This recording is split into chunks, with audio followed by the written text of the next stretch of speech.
Most people know the US presidency as the most powerful office on earth, a throne of solemn duty, high-stakes decisions, nuclear codes, blah blah. But what if we told you the people behind it all, these so-called leaders of the free world, were often walking contradictions? Men of legend, yes, but also men who rode mechanical horses, cursed with parrots, hoarded mutton chops, or casually swam naked in the Potomac. Tonight, we're not here to honor the presidency. We're here to haunt it.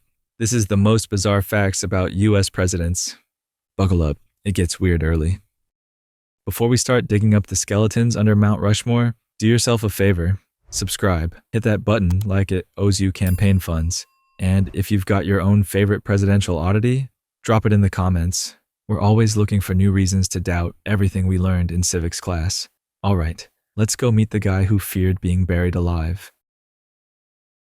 He was the first, the general, the myth, the man who could not tell a lie, and yet he had one very specific fear. Not assassination, not monarchy, not dentists, though fair. He did have wooden teeth, kind of. No, George Washington was terrified of being buried alive, like soul-wrenching terror. He had it written explicitly that after he died, no one was to entomb him for at least 3 days, just in case, He was resting. Not even his own death could convince him he wasn't going to wake up at any moment, gasping for air in a coffin 6 feet under. That image alone would make a great horror film. Founding father versus premature burial. And maybe it wasn't so irrational. In the 1700s, medical diagnostics were sketchy. People were routinely mispronounced dead. Bells were sometimes attached to graves. So if the dead woke up, they could ring for help. That's real. Look it up. But George, he made no bones about it. He wanted his body held hostage by time, just in case his heart had one last trick up its sleeve. So, the first president of the United States entered death on a 72-hour delay, guarded like nuclear launch codes, all because he didn't trust 18th century medicine. Let that linger the next time you think you're paranoid. And speaking of trust, John Adams, the founding father who named his dog Satan. America's second president had many roles: firebrand lawyer, political philosopher, proto-nerd. But John Adams also had a dog, a very good boy, named Satan. Yes, the literal embodiment of evil in Western theology was the name Adams gave to his pet. Satan, come. Satan, sit. Satan, fetch the stick. It wasn't a typo, or a metaphor, or satire. The man genuinely named his dog after the devil, and it wasn't even his only dog. He also had ones named Juno and Cleopatra. You can almost hear the founding fathers debating the Constitution in one room, and outside, Satan barking at squirrels. Some historians think it was just Adams's dark humor. Others think he was trolling Puritans. Either way, it was a branding decision, one that makes you wonder what else Adams was okay with. Was this dog scary? Was it ironic? Did he yell "Satan no" at state dinners? We don't know, and it doesn't matter, because the guy who helped write the Declaration of Independence was also the guy who yelled "Hear Satan" on his front lawn. Which makes you question everything about early America. And speaking of contradiction, Thomas Jefferson, the Mockingbird Whisperer. Thomas Jefferson was a Renaissance man. He drafted the Declaration of Independence, collected fossils, designed his own mansion, and obsessed over architecture, books, and wine. He also taught a pet mockingbird to sit on his shoulder and sing while he played violin. Let's pause there. This wasn't a one-time party trick. Jefferson had several mockingbirds in his lifetime. But one stood out, a feathered friend named Dick. Yes, Dick the bird. And Dick didn't just sit passively. He reportedly danced on Jefferson's shoulder as the president serenaded him. This was the man who doubled the size of America, while having jam sessions with a bird on his shoulder.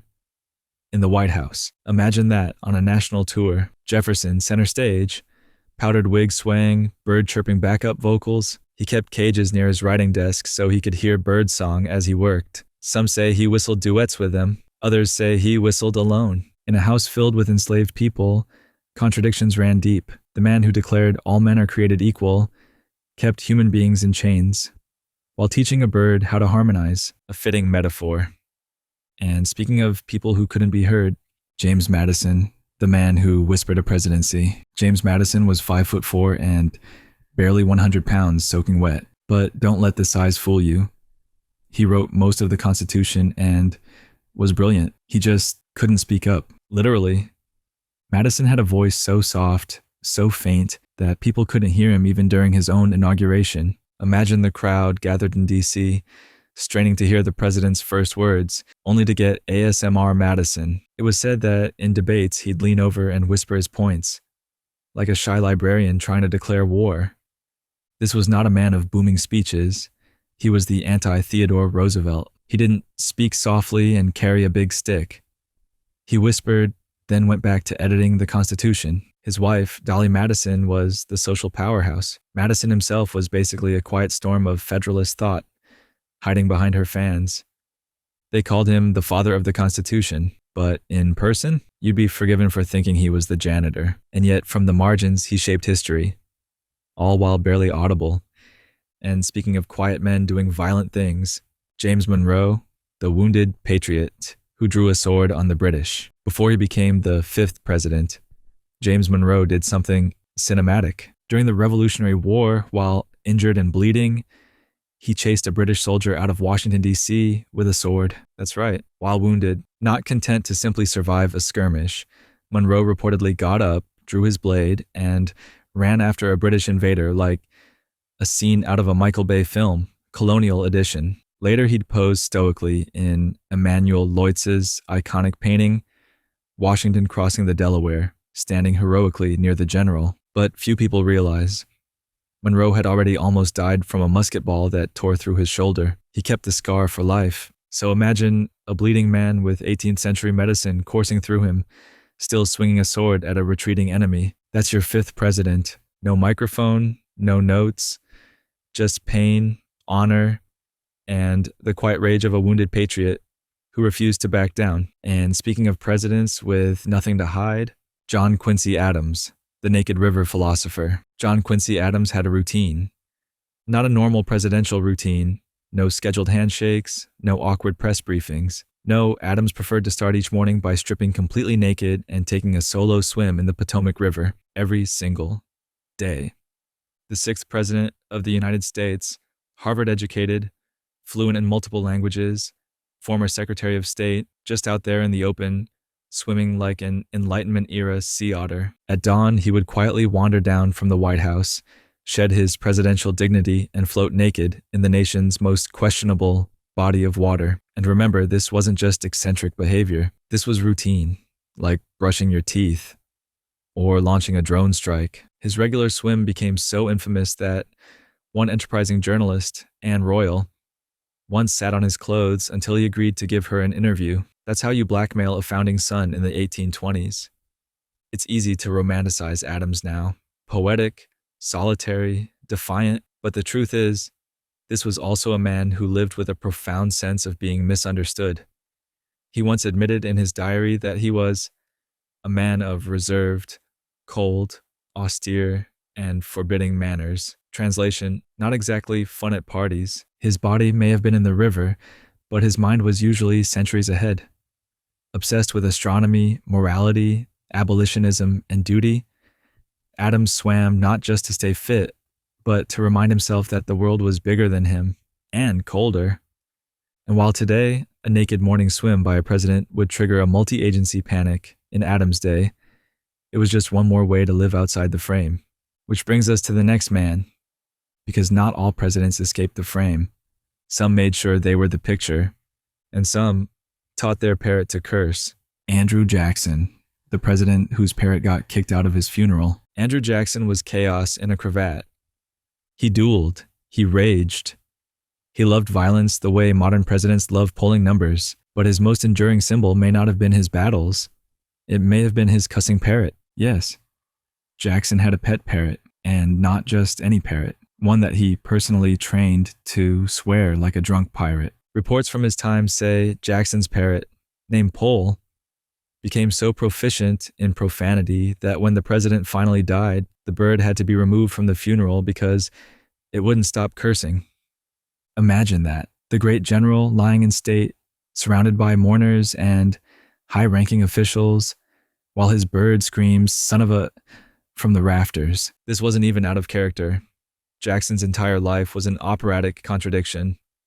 He hated banks, but loved money. He claimed to be a man of the people, but engineered mass displacement of native tribes. He was both deeply popular and deeply feared, and he believed genuinely in loyalty, even if that loyalty came in the form of a foul-mouthed bird perched on his shoulder, echoing the bile that had fueled his rise. Pole, the parrot, wasn't a sideshow. It was a mirror, a reflection of Jackson's raw, aggressive, unfiltered self, compressed into feathers and fury. And it makes you wonder, what kind of man raises a swearing bird and considers it a kindred spirit? The kind who leaves scorched earth and awkward funeral stories. But if Jackson was fury incarnate, the man who followed was subtler, or at least more stylish. If you're still here after a parrot got ejected from a state funeral for screaming obscenities, congratulations. You're our kind of people. Take a second, subscribe, maybe even ring that bell if you're into morally confusing bedtime stories with bird profanity, because it only gets weirder from here. And yes, there's a president with mutton chops so powerful they had their own gravitational pull. Martin Van Buren didn't need to scream. He oozed confidence, suave, calculating, smirking.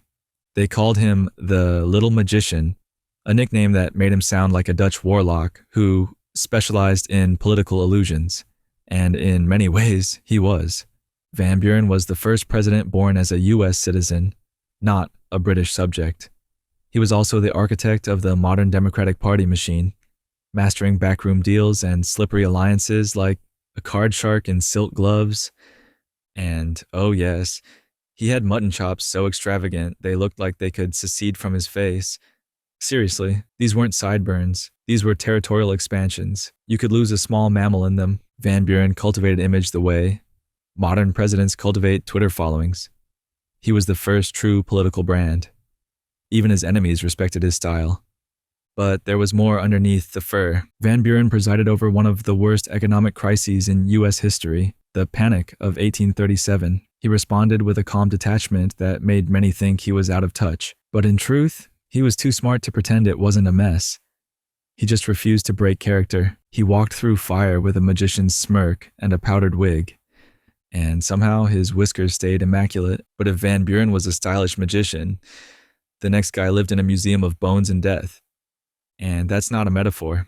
William Henry Harrison, the president who turned his home into a creepy trophy room. William Henry Harrison is famous for two things: dying after only 31 days in office, giving the longest inauguration speech in presidential history, in the freezing rain without a coat, bold, also dumb. But before his death by ego, Harrison had another weird trait. He collected exotic animal skins and Native American artifacts, filling his house with trophies that turned it into a real-life colonial curiosity shop. His mansion Grouseland was less a home and more a taxidermy gallery. Skulls, bones, spears, masks, hides. If Indiana Jones had a weird uncle, it was Harrison. This wasn't just a hobby. It was an aesthetic. Harrison saw the expansion of the U.S. as not just destiny, but decor. He wasn't content with leading campaigns against indigenous tribes. He needed souvenirs, physical proof of conquest, items ripped from cultures, sanitized, and displayed like carnival prizes. It's dark, and yet it was celebrated in his day. The hero of Tippecanoe, they called him. But walk through his home and it felt more like a mausoleum for stories he didn't understand. The irony? He spent years building a legacy and then died a month into office. No time for policies, just a wet speech and a cold grave. But if Harrison left early, the next president overstayed his welcome and then joined the enemy. John Tyler, the president who committed treason. Let's get this straight. John Tyler was president. Then after the Civil War began, he joined the Confederacy. Not quietly, not hypothetically. He was elected to the Confederate Congress. Yes, the 10th president of the United States became, technically, a traitor to the United States. This is the political equivalent of a CEO retiring and then blowing up his old company's headquarters out of spite. Tyler's presidency was already a mess. He only got the job because Harrison died. The Whigs hated him, Congress ignored him. He was nicknamed His Accidency. That's not a joke. That was his actual nickname. After being politically exiled, Tyler moved to Virginia and, when the Union cracked, went full rebel. He died in 1862. The U.S. government refused to acknowledge his death officially. No flag at half-mast. no condolences. The president was erased. His final act was disloyalty, and history never really forgave him. But in a way, he was the ultimate test case. What happens when the accidental president tries to pick a side and picks wrong? Speaking of sides, what happens when a president tries to ban all sides? Dancing, liquor, games. Oh yes, the next one did. And he did it in the name of focus. James K. Polk, the president who banned fun. James K. Polk didn't drink. He didn't dance. He didn't gamble, joke, flirt, or even blink too long in amusement. The man ran the White House like a monastic productivity cult, banning card games, liquor, and social dancing. Not out of religion or morality, but because he thought fun was a distraction from policy. And policy? That was Polk's passion. He was nicknamed Napoleon of the Stump, which makes him sound like a 19th century war criminal. In reality, he was more of a nerd dictator. The kind of guy who probably had a spreadsheet for breakfast. Polk arrived in office with a to-do list.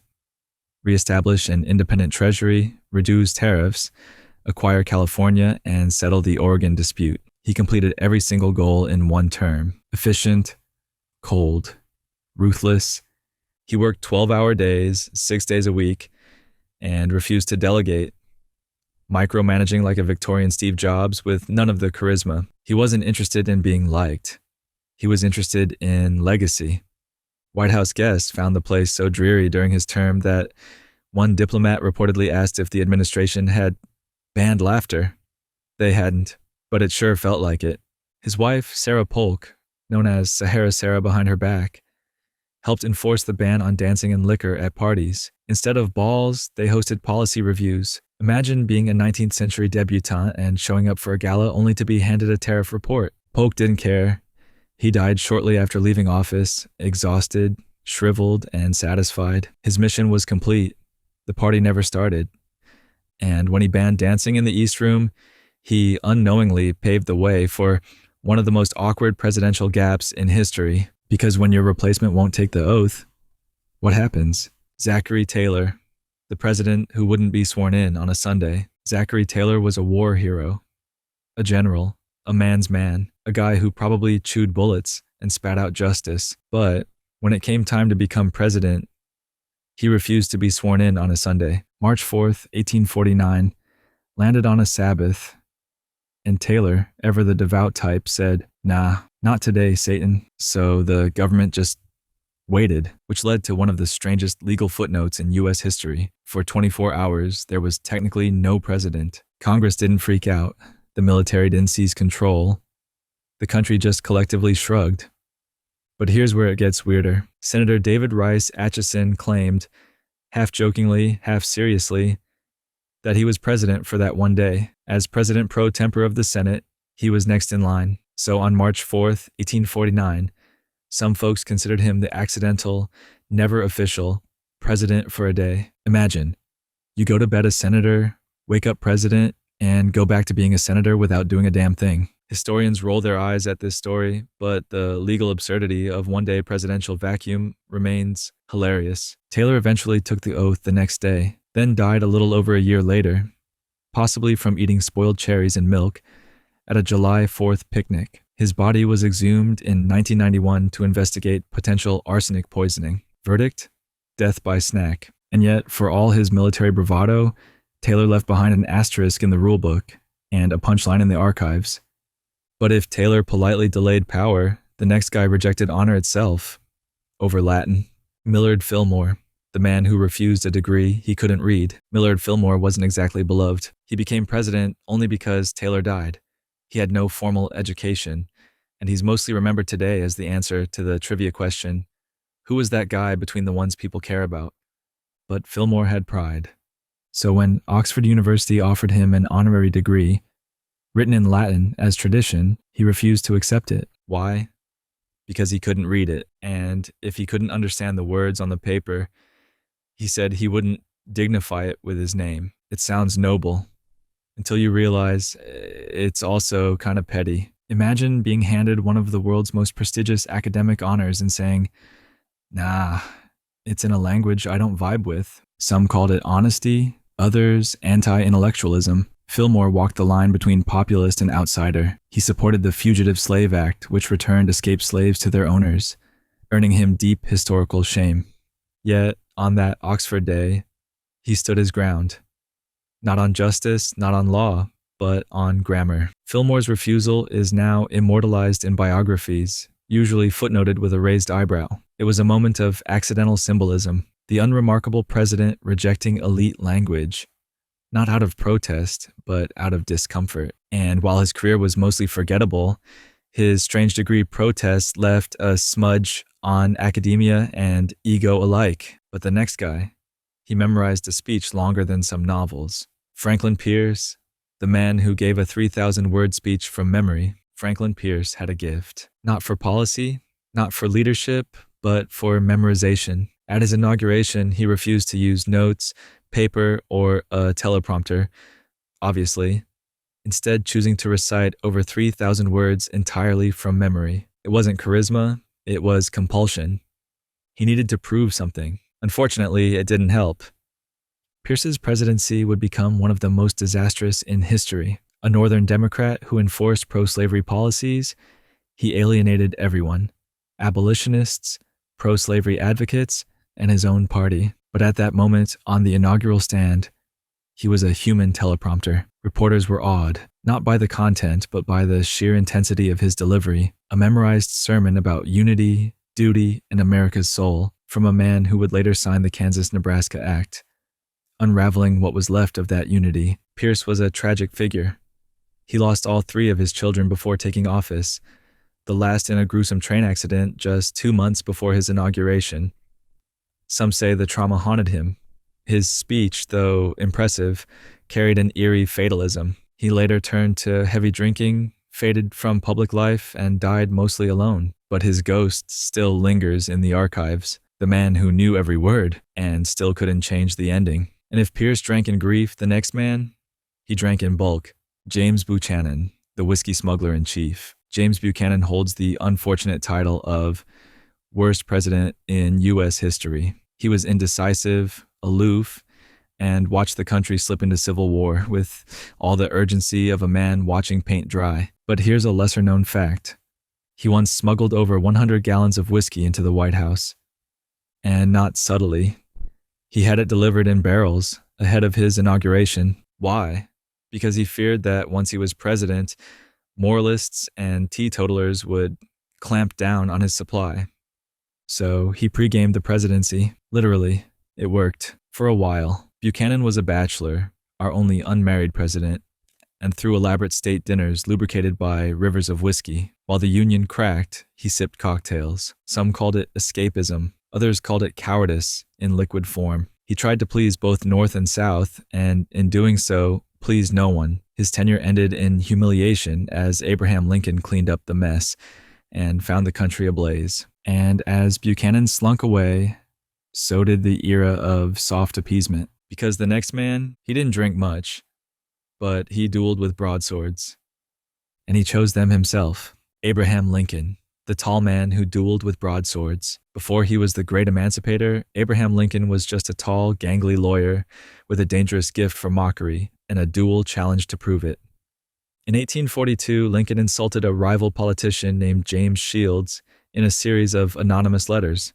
He called him a fool, a liar, and several things we can't repeat without risking a ghostly cease and desist. Shields found out Lincoln was the author and challenged him to a duel. Now, Lincoln didn't particularly want to die, but he also wasn't about to back down. So, when it came time to choose weapons, he picked broadswords. Yes, broadswords, as in massive medieval steel slabs requiring both hands to swing. Not pistols, not knives, broadswords. Why? Because Lincoln was 6 feet 4 inches with freakishly long arms and Shields was short. It was a tactical power move. Lincoln didn't just want to win. He wanted to make it logistically impossible for Shields to even reach him.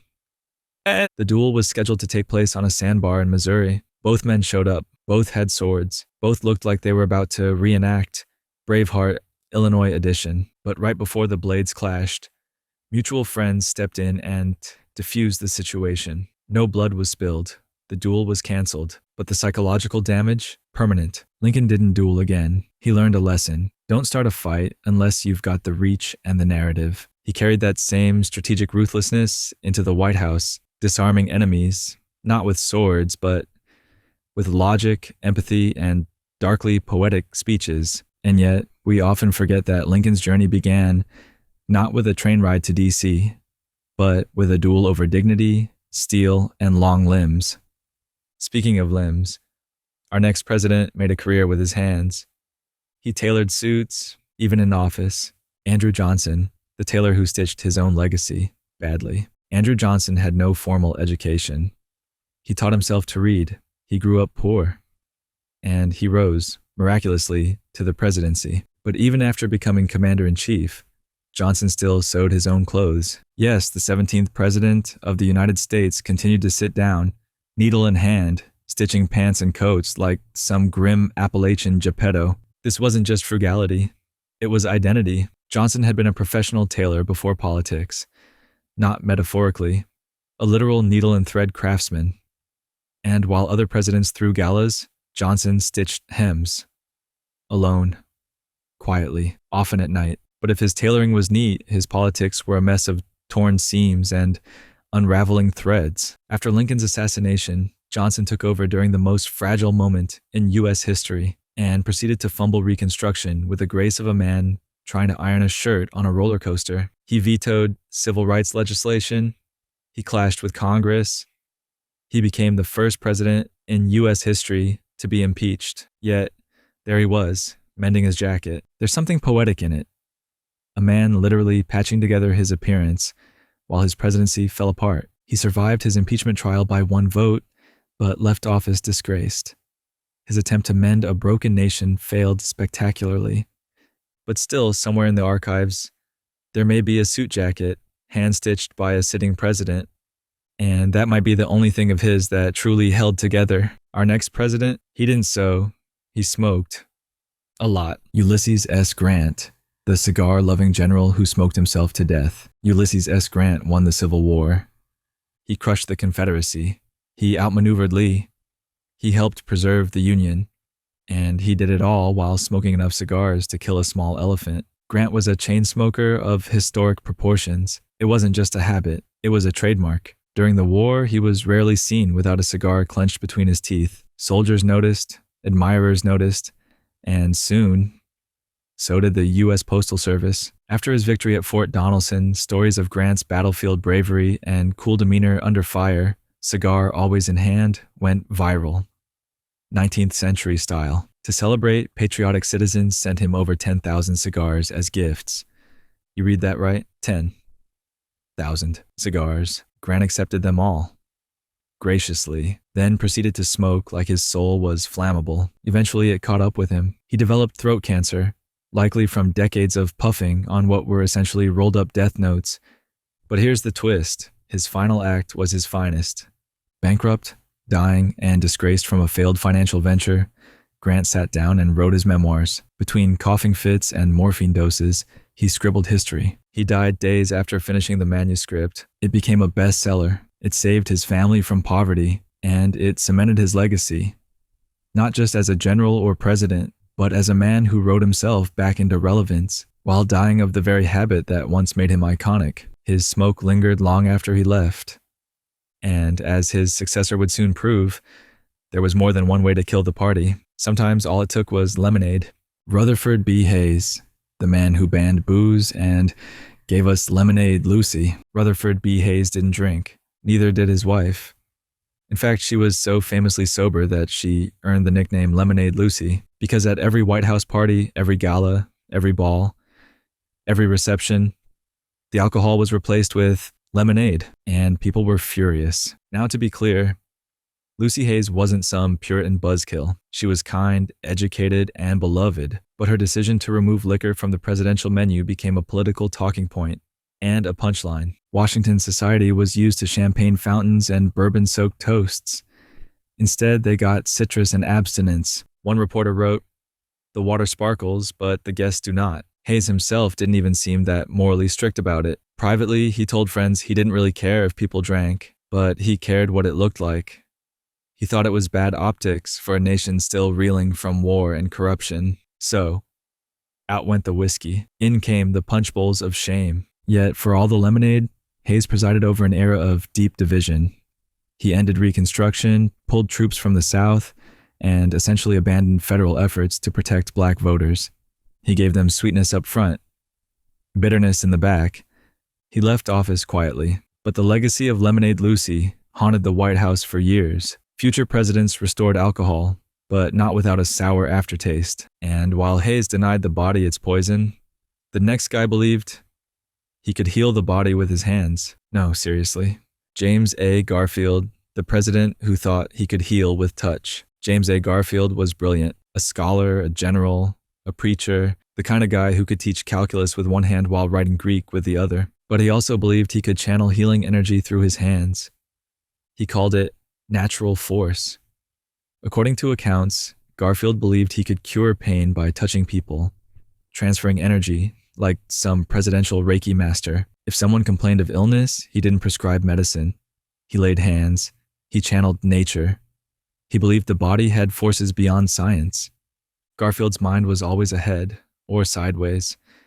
He was also a reluctant president. He never even wanted the nomination. He was drafted by his party at the Republican convention like some cosmic joke. Then he won. But fate had other ideas.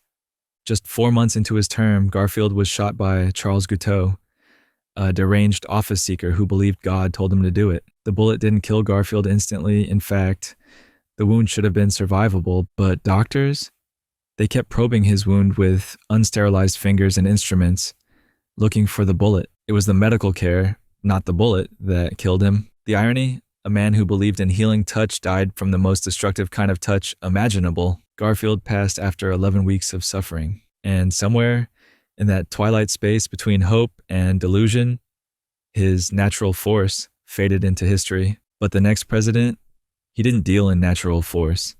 He dealt in pants. Lots and lots of pants. Chester A. Arthur, the dandy who changed his pants 3 times a day. Chester A. Arthur had more than 80 pairs of pants. Not socks, not ties, pants. He didn't just collect them, he wore them. Religiously, methodically. He would change outfits multiple times per day, like a one-man fashion week, strutting between appointments in a blur of tailored fabric and pomade. Arthur was a dandy in every sense of the word, immaculately groomed, bearded with geometric precision. His mustache had more discipline than some armies. People called him the gentleman boss. He made the White House look less like a political hub and more like the foyer of an elite Manhattan tailor. But the real twist, Arthur wasn't born into wealth. He climbed through the dirty ladder of New York politics, the patronage machine known as the spoils system, where jobs were handed out like bribes and loyalty was bought, not earned. He was part of that rot until he wasn't. After President Garfield was assassinated, Arthur unexpectedly inherited the presidency, and something strange happened. He changed. The political hitman became a reformer. He shocked his allies by backing the Pendleton Civil Service Reform Act, which began dismantling the very spoils system that gave him power. It was like watching a corrupt landlord suddenly take up tenant rights activism. Arthur's wardrobe remained luxurious, but his politics grew serious, subtle, even moral. His health declined by the end of his term. He was secretly dying of kidney disease. He told no one, just kept changing his pants, brushing his hair, and attending state functions as if mortality weren't creeping up in the mirror. And when he died, he burned all his personal papers. The man left behind no trace of what he really thought, or who he truly was. Just a lot of pants. But if Arthur burned his secrets, the next president hid his tumor at sea. Grover Cleveland, the secret surgery on a yacht. Grover Cleveland holds the strange honor of being the only U.S. president to serve 2 non-consecutive terms, making him both the 22nd and 24th president. But he also holds a more mysterious record. He once had a secret cancerous tumor removed aboard a yacht. In 1893, during his second term, Cleveland discovered a growth on the roof of his mouth. Doctors diagnosed it as malignant. A presidential cancer diagnosis during an economic depression that would have sent the markets into full-on collapse. So Cleveland made a choice. He lied. He boarded a friend's yacht, the Oneida, and underwent a clandestine surgery in the middle of the East River while pretending to be on a fishing trip. Surgeons removed part of his upper jaw and 5 teeth. They stitched him up, stuffed a prosthetic in his mouth, and told him to keep smiling. The cover-up worked. The press didn't catch on for months. Cleveland returned to the White House swollen and sore, but publicly claimed it was just some dental work. Meanwhile, his doctors were literally hiding pieces of his jawbone in formaldehyde jars to keep the secret. It wasn't until a decade later that a physician spilled the truth, and even then, many refused to believe it. Why go to such extremes? Because Cleveland understood the weight of public perception. He believed the nation's stability hinged on his face remaining untouched. If Wall Street saw a weak president, the economy would collapse faster than a bank run in a thunderstorm. So he went to sea, let strangers carve his skull, and then sailed back, smiling. His face survived. The tumor didn't. But if Cleveland risked it all for secrecy, the next guy was just trying to keep up with his pet goat. Benjamin Harrison, the president whose grandkids were kidnapped by a goat. Benjamin Harrison, the grandson of William Henry, 31 days, Harrison, was a cold fish in politics. Dry, dull, more statue than statesman. But then there was Old Whiskers. That was the name of his pet goat, an ornery, stubborn, 4-legged little demon that lived at the White House during his presidency. Old Whiskers wasn't just a novelty. He had a job, pulling a small cart around the South Lawn with Harrison's grandchildren inside. And one day, he made a break for it. Old Whiskers bolted, full sprint, galloping down Pennsylvania Avenue like a demonic chariot driver with 2 toddlers screaming in the back. The Secret Service panicked. Streets cleared. The president's grandkids were being actively kidnapped by a goat. Eventually, someone caught the beast. The children were fine, but the story lived on, passed down in presidential trivia books, and whispered through the halls of the Smithsonian. Harrison himself was unmoved by the drama. His presidency was about tariffs, not trauma. But in that brief moment, the nation glimpsed something stranger, the absurd vulnerability of power. He could command Congress, but not a goat. He could raise tariffs, but not toddlers. And he could give long, humorless speeches, but never explain how a farm animal turned into a getaway driver. Harrison left office quietly. Old Whiskers, we assume, died a legend. But while Harrison lost control of his goat, the next president engineered an entirely different kind of escape plan, one involving chairs, seizures, and vanishing acts. William McKinley, the man who disappeared his wife during seizures. William McKinley had a secret chair.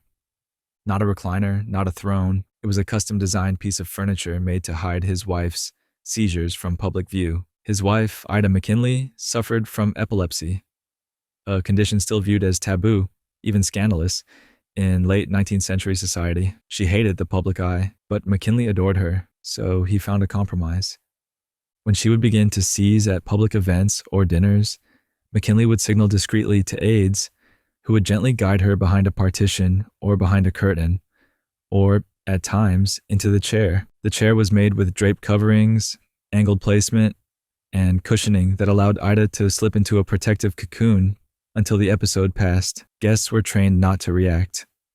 Events would pause. The illusion of dignity remained intact, and McKinley, he never left her side. He'd hold her hand until she came back. That image of a president hiding his wife's suffering while never once turning away might be one of the most quietly tragic moments in presidential history. McKinley was loved for this devotion, but fate didn't care. In 1901, during a public event in Buffalo, New York, an anarchist shot McKinley twice. At first, it seemed he might survive, but his wounds grew infected, thanks to poor medical care, and he died 8 days later. His last words, "It is God's way, His will be done." Ida never recovered. She wore black until her death, barely speaking. McKinley built his life around protecting her, and yet he couldn't protect himself. The man who made furniture disappear pain would be replaced by someone who embraced pain, power, and photographic memory. A man who never forgot anything, even if you wished he would. Awesome. Time to crank the surreal dial a little higher. Theodore Roosevelt, the president with a memory like a loaded gun. Theodore Roosevelt never forgot anything. Not in the cute way your grandma remembers your birthday. More like a terrifying, encyclopedic, kill you in an academic debate kind of way. Newspaper articles? He could recite them verbatim after a single read. Conversations, cataloged like archival audio. Foreign languages, tax codes, quotes from obscure Greek philosophers. stored, accessible, indexed. He read a book a day even during his presidency and retained all of it. This wasn't a party trick. It was a weapon. TR's brain was like a library with bloodlust. He was the kind of guy who would remember your opinion better than you, then crush it using your own words, recited in the original Latin. It made him one of the most formidable intellectuals ever to hold office, but also one of the most extra. Because here's the thing, Roosevelt didn't do subtle. He boxed in the White House, kept a menagerie of exotic animals, including a badger named Josiah and a one-legged rooster. He once gave a 90-minute speech after being shot in the chest because it takes more than that to kill a bull moose. He lived like a man who believed death was an inconvenience, something for the less robust. And his memory, it haunted him. It meant he remembered every betrayal, every mistake, every gory battlefield detail from San Juan Hill. His brilliance made him popular, but not necessarily happy. Roosevelt was a hurricane of knowledge, fists, and moral absolutism. His memory wasn't a blessing. It was a mirror he could never look away from. And the man who came after him, well, he couldn't fit in the mirror because he once got stuck in a bathtub. William Howard Taft, the baseball-loving president who needed custom plumbing. Let's get this out of the way. Yes, William Howard Taft was large. At over 300 pounds, he remains the heaviest U.S. president. But that's not what defines him. What defines him is this. He was the first president to throw the ceremonial first pitch in Major League Baseball. That's right. He brought America's pastime into the political spotlight. On April 14, 1910, Taft stepped onto the field, wound up, and lobbed the first pitch of the season for the Washington Senators. Fans went wild, and somewhere between the ballpark glory and his reputation for judicial genius, he later became Chief Justice, people started talking about the bathtub. Now, to be clear, the legend says Taft once got stuck in the White House tub and had to be lifted out by aides, but historians argue it's probably apocryphal. Still, he did famously commission a massive custom-made bathtub big enough to fit 4 men. Why 4 men? No one knows. Maybe in case Congress wanted to soak together. But Taft's size wasn't just physical. He had a big brain, too. He was actually reluctant to become president. His real dream was the Supreme Court. But his wife Nellie pushed him into politics like a mom entering her gifted child into pageants. He hated the presidency, hated the public spotlight, hated the pressure. He preferred law, structure, order. So while Roosevelt thundered through life, Taft sighed through it. Stuck between his calling and his obligation, his presidency was mild. His dreams were judicial. His bathtub was enormous, and after all that effort, he finally got his wish. Appointed Chief Justice in 1921. He's the only man to lead both the executive and judicial branches. But the next guy, he lost half his brain function and let his wife take over, and no one told the public. Woodrow Wilson, the president who secretly let his wife run the country. In 1919, President Woodrow Wilson suffered a stroke, not a mild one, a massive, paralyzing, mentally debilitating event that rendered him incapacitated for the rest of his presidency, and yet no one officially declared him unfit. Why? Because his wife, Edith Wilson, quietly took control. For over a year, she managed correspondence, controlled access, and filtered policy decisions, all while publicly pretending the president was still running the show. She called it stewardship. Historians now call it the first unofficial female presidency. Edith claims she only passed along Wilson's thoughts, but let's be honest. When your husband is a half-conscious husk mumbling about League of Nations blueprints, who's really in charge? Wilson's staff, terrified of a constitutional crisis, played along. The press was kept in the dark. And America, governed by a ghost and a gatekeeper. It would be decades before the 25th Amendment clarified what to do when a president loses capacity. But in 1919, the solution was simple. Don't tell anyone. Wilson, the lofty academic who brought moral fervor to World War I, spent his final year as a human prop, a reminder that even idealists can unravel. And while Edith wielded power in silence, the next president spoke into the void because he was the first to ever speak on the radio. Warren G. Harding, the voice that launched a medium and a scandal. Warren G. Harding wasn't known for brilliance. He was known for charisma, hair, voice, vibes. He looked like a president.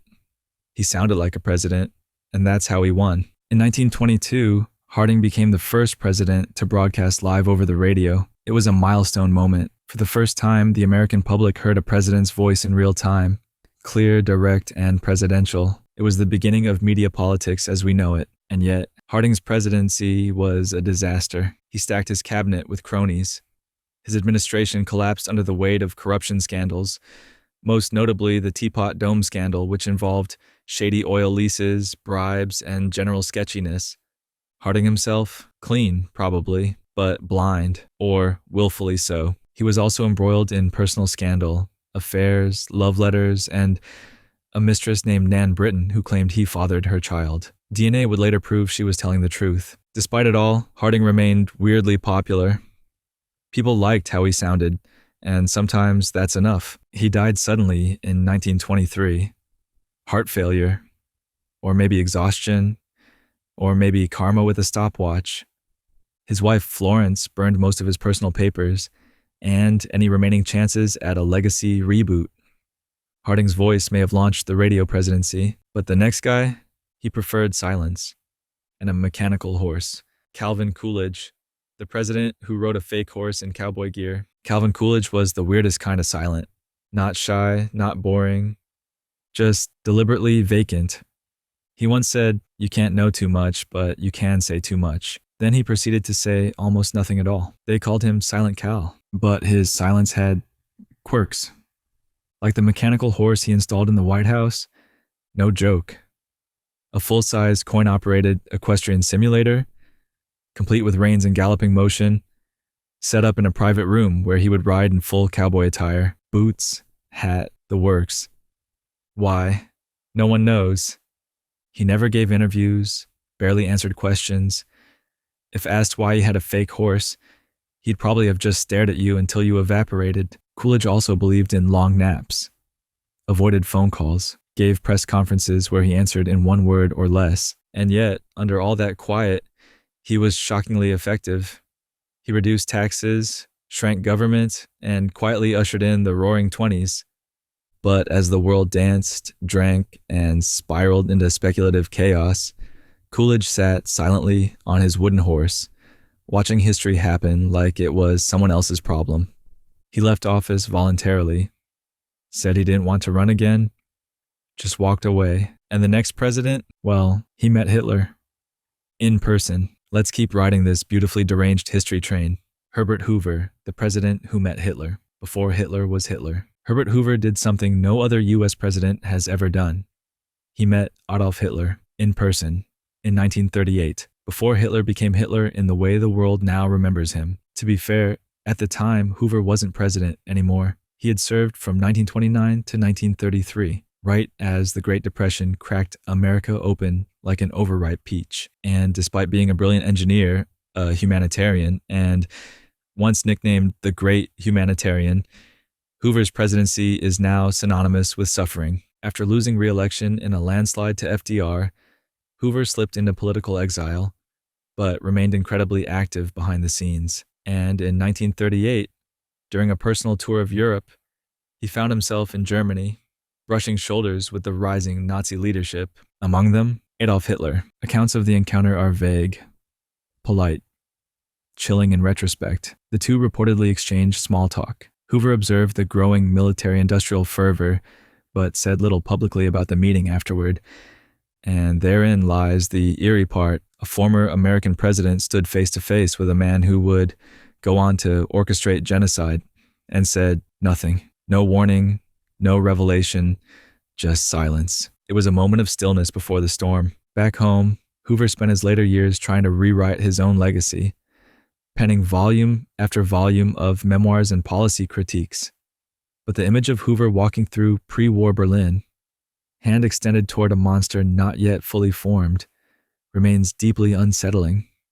A humanitarian who witnessed the birth of inhumanity and walked away. And speaking of quiet obsessions, our next president ruled during the loudest war in human history, while retreating into something very small, stamps. Franklin D. Roosevelt, the stamp collector who beat Hitler. Franklin Delano Roosevelt won 4 presidential elections, fought the Great Depression, led the Allies to victory in World War II, and gave radio addresses that made entire families huddle around like he was reading bedtime stories to the nation. But behind closed doors, During history's most apocalyptic moments, FDR escaped stress by indulging in one strange little ritual. He collected stamps, thousands of them, international ones, rare ones, color misprints, envelopes with odd cancellation marks. He once said, "I owe my life to my hobbies, especially stamp collecting." Let that sit for a second. The man managing Hitler, Stalin, Churchill, and a global war coped by arranging little colored rectangles in a binder. And it wasn't a passing phase. FDR was a lifelong philatelist. Even during D-Day planning, he kept stamps nearby. It was his reset button. When military briefings left him breathless, when polio made his body betray him, Roosevelt turned to postage. Historians believe this habit gave him a crucial sense of control. Each stamp had order, borders, color, value. A perfect little world you could hold when the real one was crumbling. It's fitting that after he died, the U.S. Post Office issued a special Roosevelt memorial stamp. He literally became part of the thing that had brought him comfort during mankind's worst moments. FDR died in office, frail, smoking constantly, weary from years of war. He never saw the atomic end, never watched the peace unravel, but his stamps, they remained. And the man who followed him, he played piano every morning, even with nuclear codes on his desk. Harry S. Truman, the piano man with the red button. Harry S. Truman was a man of contradictions. He authorized the only nuclear strikes in human history, and also practiced piano for 2 hours every morning. 2 hours. Without fail, rain, shine, or post-apocalypse. Truman wasn't a musical dilettante. He'd studied piano seriously as a child. So seriously that, if his parents had been more ambitious, he might have become a concert pianist instead of commander-in-chief. But fate had different chords in mind. In the White House, he kept an upright Steinway. He'd sit down, necktie slightly loosened, and play sonatas, ragtime, hymns. Music was his outlet, his therapy, his way of recalibrating the moral weight of Hiroshima and Nagasaki with ivory keys and Bach harmonies. Here's a man who could casually say, "I have instructed the Air Force to drop the bomb." Then 24 hours later, be sight-reading Mozart. But Truman's oddities weren't limited to music. He was a volcano under a gentleman's hat. Polite on the outside, brutally blunt in private. He wrote scathing letters. He loathed snobs. He despised pretense. When someone criticized his daughter's piano recital, Truman sent the critic a note that basically read, "Say something like that again, and I'll come beat you up myself." Pianist, president, protective dad, and accidental prophet of modern warfare. It's no wonder that when he finally left office, the nation wasn't sure whether to build a statue or a fallout shelter. But the next guy? He built something a little more relaxing. A grill on the White House lawn. Dwight D. Eisenhower, the grill master-in-chief. Dwight D. Eisenhower, Supreme Allied Commander, architect of D-Day, and 34th President of the United States, had a singular passion: grilling. Like serious grilling. He installed a full-blown barbecue pit on the south lawn of the White House, poured the concrete himself, hosted meat-heavy get-togethers that felt more like 1950s suburban tailgates than political summits. Aides called it the Eisenhower Cookout. Guests called it delicious. Foreign dignitaries stood awkwardly around as the man who crushed Hitler debated the merits of slow-cooking brisket. It was more than just leisure. Eisenhower believed barbecuing was spiritual, that standing over a flame, covered in grease, turning meat with tongs, brought him closer to the simplicity of life, which is darkly hilarious considering his presidency oversaw the Cold War, Korean conflict ceasefire, CIA coups, and the early days of nuclear escalation. He also added a putting green to the White House grounds, another way to unwind while technically running the free world. And let's not forget, this was a man who warned of the military-industrial complex as he walked off the national stage. His farewell address remains one of the most chilling and accurate prophecies ever uttered by a president. The world was getting too big, too fast, too dangerous. So Ike grilled, he golfed, and he passed the torch to someone who, unlike him, would come to represent youth, risk, and tragedy. A man whose most prized Oval Office possession was a coconut shell. John F. Kennedy, the coconut that saved a president. Before he was president, before Camelot, Before the Hollywood marriage and Cuban Missile Crisis, John F. Kennedy was a stranded naval officer marooned on a Pacific island during World War II. His PT boat had been sliced in half by a Japanese destroyer. He was injured, his crew scattered. No rescue in sight. So, what did he do? He carved a distress message into a coconut shell, handed it to local islanders, and they delivered it across enemy territory to Allied forces. The message worked. His men were saved. The coconut became a relic. Years later, JFK, by then president, kept that very coconut engraved and lacquered on his Oval Office desk. It wasn't just a souvenir. It was a symbol of luck, of survival, of the absurdity of how close death often gets. The man who came to symbolize charisma, youth, and power owed his life to an improvised note etched into a tropical nut husk. And yet, for all that symbolism, for all the hope and promise, he couldn't escape death in the end. Dallas, November 22nd, 1963. A bullet, a motorcade, a world stunned silent. The coconut stayed behind, a relic of a life he once saved, and one that couldn't save him back. But if JFK died a myth, the next president, he ruled naked, literally. Oh yes, it's time to enter the naked power phase of the presidency. Lyndon B. Johnson, the man who governed nude. Lyndon Baines. Johnson was not subtle. Not on policy, not in speech, and definitely not in wardrobe, because LBJ had a habit, a ritual really, of holding meetings completely naked, cabinet meetings, press chats, congressional drop-ins. He would invite people to his Texas ranch, strip down, and proceed to conduct business while skinny dipping in the pool. Sometimes he'd even bring reporters in with him, fully clothed. Him, gloriously unburdened by pants. This wasn't accidental.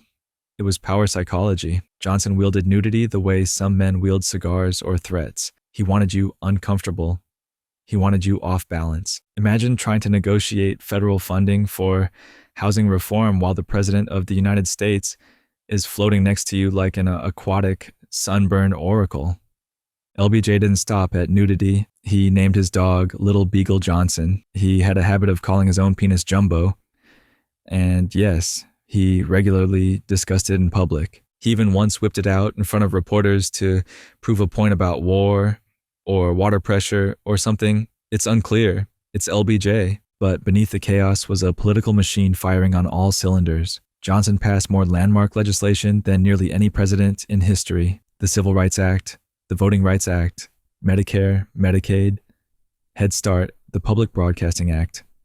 He was a legislative terminator. The Senate feared him. He'd lean over people mid-vote, known as the Johnson treatment. A towering, breathy, terrifying performance art piece of persuasion. And yet, the same man who ended legal segregation also escalated the Vietnam War into a catastrophic quagmire. He sent tens of thousands to die, watched nightly body counts on TV, then went swimming. LBJ chose not to run for re-election in 1968. Too much blood, too many cameras, too many ghosts in the pool. The White House drained when he left, and into that silence stepped a man who played the piano. In public, on live television, Richard Nixon, the piano player with a secret recording fetish. Richard Milhous Nixon was many things. A genius, a crook, a tragic figure, a televised pianist. That's right.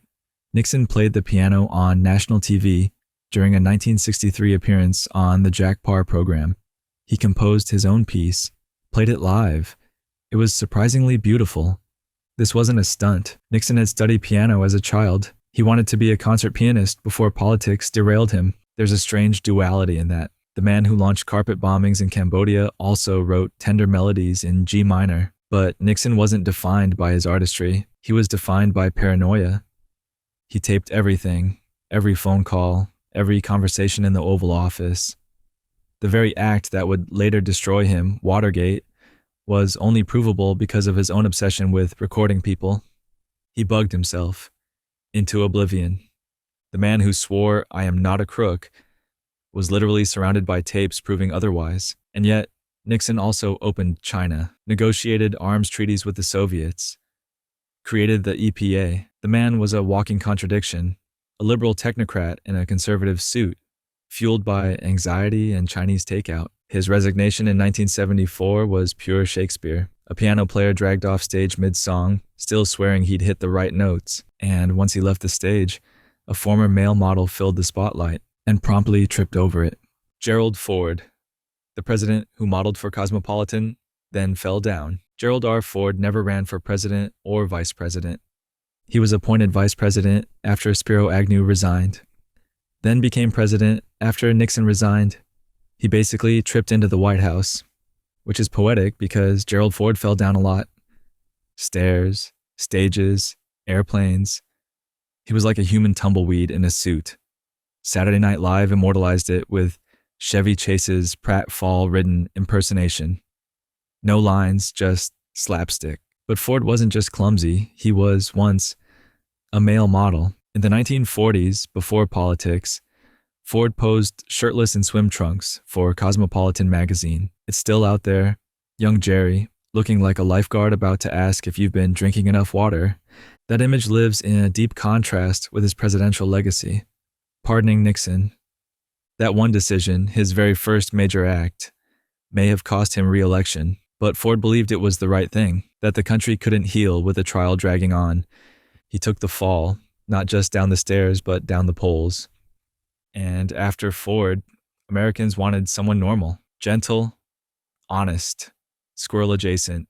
So they elected a peanut farmer who once fought off a swamp beast. Jimmy Carter, the man who battled a killer rabbit, April 20th, 1979. President Jimmy Carter is fishing alone in a flat-bottomed boat in Plains, Georgia. The air is still, the water calm. Then suddenly, a swamp rabbit lunges toward him, frothing, hissing, swimming. This was no ordinary rabbit. It was coming straight for him. Carter, startled, splashed it away with a paddle. The rabbit swam off, humiliated. Carter returned to the White House, but then someone leaked the story. The media lost it. Killer rabbit attacks president. Read headlines. Cartoonists went nuts. The Cold War, inflation, an energy crisis, all background noise to the nation's obsession with Carter's lagomorph trauma. Photos were eventually released. You can see it. The rabbit, in mid-swim, eyes empty, soul full of bloodlust. Carter, a gentle soul by presidential standards, never lived it down. He built houses for the poor, negotiated peace between Egypt and Israel, won a Nobel Prize, but ask most people what they remember. Didn't he get attacked by a rabbit once? The cruelty of democracy reduced the man who saved countless lives to a cartoon of watery horror. But maybe that was the problem with Carter. Too sincere, too honest, too open. And when America had had enough humility, it turned to a former movie star who once saw a UFO. Ronald Reagan, the president who saw a UFO. Ronald Reagan was flying in a small Cessna over California sometime in the 1970s when it happened. He looked out the window, saw a strange light. It moved erratically, glowed unnaturally, hovered, then shot off at impossible speed. I don't know what it was, he later said, but it wasn't from around here. Reagan told the story often, casually, like someone recalling a weird dream. But he believed it. His pilot corroborated it, and this was before he was president. Later, as commander-in-chief, Reagan frequently mentioned aliens in speeches, not as jokes, but as hypothetical unifiers. In one address to the UN, he said, "Perhaps we need some outside universal threat to make us recognize this common bond." Was it metaphor or something more? Reagan's presidency was defined by contradictions. He talked peace while escalating the arms race. He spoke of freedom while ignoring the AIDS crisis. He cut taxes, then quietly raised them. He sold weapons to Iran, funded secret wars. But behind the script, behind the actor's smile, you got the sense he was always waiting for something else. Something bigger, something otherworldly. He looked up and swore he saw something looking back. The next president, he didn't look up, he jumped. Perfect, let's bring this home. George H.W. Bush, the president who went skydiving at 90. George Herbert Walker Bush had been a Navy pilot, a congressman, the head of the CIA, a vice president, and the 41st president of the United States. He was also, at age 90, a skydiver. Let's rewind. After leaving the presidency in 1993, Bush Sr. wasn't exactly looking to fade into the shadows. No memoir tours or quiet fishing retreats. Instead, he turned his bucket list into a launch pad. For his 75th birthday, skydiving. For his 80th, skydiving again. For his 85th, you guessed it, another leap into the abyss. But it was his 90th birthday jump that sealed it. Picture this, a non-agenarian strapped to a parachute instructor, tumbling out of a helicopter like a Republican Spider-Man. The man couldn't walk unaided anymore, but he could still fall from 10,000 feet with the kind of American optimism that makes you both wince and cheer. Why did he do it? Because he had once said, old guys can still do fun things. And in that moment, he was no longer the Yale-bred diplomat, the wartime pilot, the patriarch of a political dynasty. He was just a man falling through the sky, laughing in the face of gravity. The press loved it. The public admired it. And somewhere between the clouds and the coffin, George H.W. Bush reminded everyone that death might come for us all, but dignity can take a day off. He landed smiling. The man who once threw up on a Japanese prime minister had flipped the script. He died in 2018 after a life that swung wildly between decorum and surprise. But while Bush Sr. flew, the next guy barely emailed. Bill Clinton, the president who only sent 2 emails. Bill Clinton presided over the dot-com boom. He was president when the internet became a household necessity, when dial-up tones haunted our dreams and You've Got Mail felt like high romance. And yet, during his entire presidency, he only sent 2 emails. One was a test, the other was to astronaut John Glenn. That's it. That's the inbox. Clinton joked later that if he'd used email more, it might have wound up in the wrong hands, which in retrospect feels like the saddest tech prophecy of all time. But email wasn't his thing. Charisma was. Clinton played saxophone on late-night TV, jogged in sweatpants to McDonald's, talked like Elvis with a policy degree. He was a Rhodes Scholar with a scandal addiction, and for every briefing binder he devoured, he left behind a voicemail of emotional contradictions. Then there was Monica. The impeachment, the national trauma disguised as a late-night punchline, the televised hearings that made a country collectively whisper, what exactly is the definition of is? He survived, barely, and left office with high approval ratings and a trail of burnt reputations behind him. But his legacy is bookmarked by irony. The most media-savvy president of the 90s didn't really use email. Maybe that's why his successor was so analog. Because the next guy, he was a cheerleader. George W. Bush, the fraternity bro-in-chief. George W. Bush, Texas oil man, wartime president, owner of a dog named Barney, was also, in high school, a cheerleader. And not in a shy, ironic way. He loved it. Pom-poms, spirit chants, full jumps, Yale too. Bush led the charge from the sidelines, smiling like a man who genuinely believed in pep. It tracks. He had an odd brand of charisma. Half country preacher, half baseball coach. His speeches came wrapped in mangled metaphors and Texan charm, like someone trying to explain geopolitics using barbecue terminology. He had a wild youth, fraternity antics, rumored arrests, and a tendency to party harder than most resumes should allow. But then came sobriety, Jesus, politics, a campaign built on handshakes and gut feelings. Then came September 11th.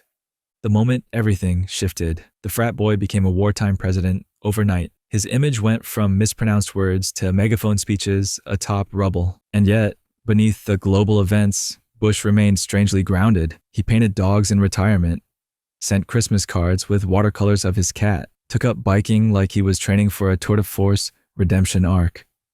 He will be debated forever, for Iraq, for Katrina, for 1,000 decisions. But his cheerleader roots, unshakable. He always rooted for America like it was homecoming. And the next guy, he didn't just cheer for America, he ate it. Barack Obama, the man who ate snake, grasshoppers, and dog. Barack Hussein Obama, Columbia graduate, Harvard Law Review editor, America's first black president, a man who could quote Baldwin 1 minute and make a basketball reference the next. But once, as a kid in Indonesia, he ate snake, grasshoppers, dog. This isn't a smear. He said so himself in his memoir, Dreams from My Father. Young Obama lived in Jakarta with his mother and stepfather. Food was scarce, culture was different, and local delicacies were often, shall we say, texturally challenging. So he tried things. Dog meat described as tough, grasshoppers roasted crunchy, snake Chewy. As an adult, he never shied away from that truth. In fact, he joked about it once while trying to smooth over U.S.-Philippines relations. "I've eaten dog tough meat." The press didn't quite know what to do with that, but it tracks with Obama's whole ethos, experience over perception. He was always a man trying to hold two worlds at once, the intellectual and the practical, the academic and the raw. His presidency was measured, deliberate, often maddeningly cool. He gave the order that killed Osama bin Laden. He wept at Sandy Hook. He wore a tan suit and people lost their minds. And above all, he could spin a sentence like a lyricist. Obama was the philosopher president who just once, ate the food chain backwards. But the next guy, he didn't eat strange meat. He sued the NFL. Donald Trump, the president who took on the NFL. Before the politics, the border walls, the impeachments, the Twitter bans, Donald J. Trump owned a football team, not an NFL team. That would have made sense. No, Trump owned the New Jersey Generals, a team in the short-lived USFL, a spring league that existed in the mid-1880s, desperate to be the NFL's cooler, looser, rebellious cousin. Trump had a plan. He wanted to move the USFL season to the fall, go head-to-head with the NFL, and then force a merger, essentially buying his way into the big leagues by nuking the calendar. What followed was a legal circus. Trump sued the NFL for antitrust violations. The USFL won the case, but were awarded only $1 in damages, later tripled to $3 due to antitrust law. It was a cosmic punchline. Trump took on the NFL and walked away with $3. The league folded, Trump moved on, but the NFL never forgot, and neither did the public. Fast forward to the White House, and Trump was still obsessed with the NFL, attacking players for kneeling, demanding patriotism as performance art, reliving old grievances in new arenas. It was never about football. It was always about control, the stage, the crowd. From reality TV to executive orders, Trump saw America as a branding opportunity, and branding to him was war. He left office bruised, bitter, and unwilling to concede. But he did pass on one accessory to the next guy, the shades. Joe Biden, the aviator-in-chief. Joseph R. Biden Jr. owns dozens of identical pairs of aviator sunglasses. They're not ironic, they're not fashionable, they are iconic. He wears them indoors, on stage, at funerals, on Air Force One, like he was born in a Ray-Ban factory. And over time, those glasses became shorthand for cool, for cringe, for confidence so unearned it loops back around to believable. But they're more than a prop, they're a mask, because beneath the shades is a man who's known unfathomable loss. His first wife and daughter died in a car crash. His son, Beau, died of brain cancer. He's buried more family than most presidents ever hug. And still he smiles. Still he runs.